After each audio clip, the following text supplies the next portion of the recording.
আসসালামু আলাইকুম। আজকে ভিডিওটা বানানোর কারণ দেখেন মাছই কিন্তু জোড়া বেঁধে আছে। আর এতটুকু মনে রাখবেন যে আপনার মাছই যদি এভাবে মিট করে বা জোড়া বাঁধে, এই যে দেখতে পাচ্ছেন, তাহলেই আপনি মনে করবেন যে আপনি পোকা চাষে সাকসেস। কারণ হচ্ছে মাছই মিট করলে কিন্তু আপনি ডিম পাবেন। আর যদি মিট না করে বা জোড়া না বাঁধে তাহলে কিন্তু আপনি ডিম পাবেন না। তো আমি জাস্ট এতটুকু বোঝাইতে চেয়েছি যে আমার যে লাভ কেসটা একদম শীতের মধ্যে জন্য খোলামেলা জায়গায়। তো খোলামেলা জায়গা এই কারণে মাছি মিট করে, আর মাছি মিট করলে কি হয়, আমরা ডিম পাই। এখানে দেখেন অধিকাংশ মাছি কিন্তু জোড়া বেঁধে আছে, অধিকাংশ মাছি। তো আমি যদি উপরের সাইডটা দেখাই তাহলে দেখবেন যে আমার যে লাভ কেসটা পুরাই খোলামেলা জায়গায়, উপরের সাইডটা একদমই ফাঁকা। সাইড দিয়ে নেট দেওয়া আছে আর উপরে পলি কাগজ দেওয়া আছে। এই যে দেখতে পাচ্ছেন উপরে পলি কাগজ দেওয়া আছে। তো এই লাভ কেসের মধ্যে দেখতে পাচ্ছেন ইতিমধ্যে পর্যাপ্ত পরিমাণ মাছি আছে এবং মাছিগুলা জোড়া বেঁধে আছে। এখন জোড়া যদি মাছি না বাঁধে তাহলে কিন্তু মাছি ডিম দেয় না, জোড়া বাঁধলে ডিম দেয়। তো যাই হোক, আপনারা সব সময় একটা জিনিস মাথায় রাখবেন যে পোকা চাষ করতে হলে শীতের মধ্যে লাভ কেসটা বাইরে রাখবেন। লাভ কেস যদি ফাঁকা জায়গা হয়, রোদ লাগে বা সূর্যে আলো আসে, তাহলে দেখবেন মাছি এইভাবে জোড়া বাঁধবে, এই যে এইভাবে সেমভাবে জোড়া বাঁধবে। আর যদি এখানে সূর্য আলো না আসে তাহলে কি হবে, মাছিগুলা জোড়া বাঁধবে না, জোড়া না বাঁধলে ডিম দিবে না। তো সর্বোপরি কথা আমি যেটা বলতে চাই যে আপনারা লাভ কেস করবেন একদম ফাঁকা জায়গায়। ফাঁকা জায়গায় লাভ কেস করলে যেরকম মাছি থাকবে, মানে যদি প্রচুর পরিমাণ মাছি থাকে তাহলে আপনি কি করবেন, শীতের মধ্যেও প্রচুর পরিমাণ ডিম পাবেন এই লাভ কেস থেকে। তো আমি যেহেতু লাভ কেসের বাইরে আছি, মাছিগুলো অত ক্লিয়ারভাবে দেখা যাচ্ছে না, তারপরে যতটুকু দেখা যাচ্ছে আপনি বুঝতে পারবেন যে এর মধ্যে কি পরিমাণ মাছি আছে। যেখানে কাটে দেখতে পাচ্ছেন কি মাছি বসে আছে। যাই হোক, তো আমি এখন শীতের মধ্যে কোন জায়গায় লাভ কেস করবেন আমি ওইটা একটু ঘুরে দেখাইতে চাই।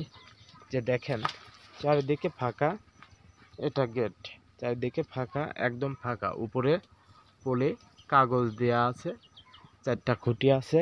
চারটা খুঁটির মাধ্যমে কি করছি, আমি বাইরে দিয়ে নেট ব্যবহার করছি। আর বাইরে দিয়ে নেট ব্যবহার করছি, উপরে করছি কি আপনার পলি কাগজ ব্যবহার করছি উপরে। এই যে উপরে পলি কাগজ। আর পলি কাগজ দেওয়ার কারণ হচ্ছে আপনার বৃষ্টি বা হালকা পাতলা বৃষ্টি হলেও শীতের মধ্যে মাছগুলো যেন ভিজে না যায় একদম, এই জন্য উপরে পলি কাগজ ব্যবহার করা হয়েছে। আর সর্বশেষ যেটা বলতে চাই যে শীতের মধ্যে আপনারা অবশ্যই এইভাবে লাভ কেস করবেন একদম ফাঁকা জায়গা। এখানে কিন্তু যথেষ্ট পরিমাণ রোদ আছে, আর রোদ থাকার কারণে কিন্তু কি হচ্ছে, মাছিগুলা ডিম দিচ্ছে। তবে শীতের মধ্যে কিন্তু মাছি বা লাভ কেস ঘরের মধ্যে করলে আপনি ডিম পাবেন না।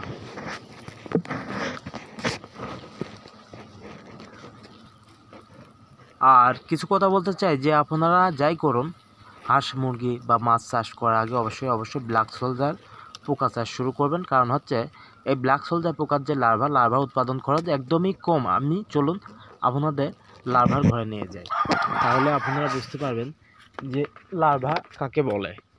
আর এই লার্ভা দিয়ে কী করে, এই লার্ভা দিয়ে হাঁস মুরগি মাছের প্রাকৃতিক খাদ্য হিসেবে ব্যবহার করা হয়। আমার এই যে এখানে যে মুরগিগুলা দেখতে পাচ্ছেন, আসলে এই মুরগিগুলা টোটালেই লার্ভা খাওয়ার জন্য আশপাশ দিয়ে ঘুরে বেড়ায়। তো আমি যদি যাই, আমি প্রথম হাউসটাতেই দেখাই, তাহলে বুঝবেন যে লার্ভা কাকে বলে। দেখুন এখানে যে পোকাগুলা দেখতে পাচ্ছেন, এই পোকাগুলার নাম ব্ল্যাক সোলজার পোকার লার্ভা। এই লার্ভাগুলাই কিন্তু হাঁস মুরগি মাছের প্রাকৃতিক খাদ্য হিসাবে ব্যবহার করা হয়। তো এখানে যে হাউসটা দেখতে পাচ্ছেন, এই হাউসটার মাপ আছে 30 স্কোয়ার ফিট। একটা হাউসের মাপ 30 স্কোয়ার ফিট। আর এই হাউসের মধ্যে মোটামুটি এখন আপনার 38 থেকে 40 কেজি করে লার্ভা আছে, যা শীতের মধ্যেই উৎপাদন করা সম্ভব। এত বেশি গরমের মধ্যে কিন্তু আপনি 25 কেজি, 26 কেজি, 27 কেজি পর্যন্ত উৎপাদন করতে পারবেন। কিন্তু এখন কি করতে পারবেন, এই একই মাপের হাউজে আপনি অনেক বেশি ব্ল্যাক সোলজার পোকা উৎপাদন করতে পারবেন। এতে করে কি হবে, পোকাগুলো হবে অনেক বড় বড় এবং অনেক ভালো, আপনি পোকাগুলো মরবে না। এখন এই স্টেজের পর যে স্টেজটা আছে, আমি যদি একটু দেখাই আপনাদের, তাহলে বুঝবেন যে ওইটার পর কোনটা আছে। ওইটার পর আছে হচ্ছে মাদার পোকা, যাকে বলে দেখেন পোকাগুলা কি হয়ে উঠছে, কালো হয়ে উঠছে অলরেডি। এগুলো হচ্ছে মাদার পোকা। মাদার পোকার পর যেগুলো আছে, আমি যদি এই হাউসটাতে দেখাই, তাহলে দেখুন এগুলো হচ্ছে পিউপা। আর পিউপার পর যেগুলো আছে, আমি যদি এইগুলা দেখাই, তাহলে এই যে খোসা চেঞ্জ হয়ে অলরেডি কি হয়েছে, এগুলা স্টিক হয়ে গেছে, দেখতে পাচ্ছেন। এগুলা হচ্ছে স্টিক পোকা।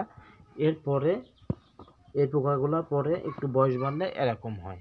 এগুলো হচ্ছে স্টিক পোকা। আর স্টিক পোকা থেকে কিন্তু কি হয়, আপনার ব্ল্যাক সোলজার পোকার মাছি বের হয় অলরেডি। কিন্তু এই যে দেখতে পাচ্ছেন মাছি বের হওয়া কি হয়েছে, শুরু হয়ে গেছে।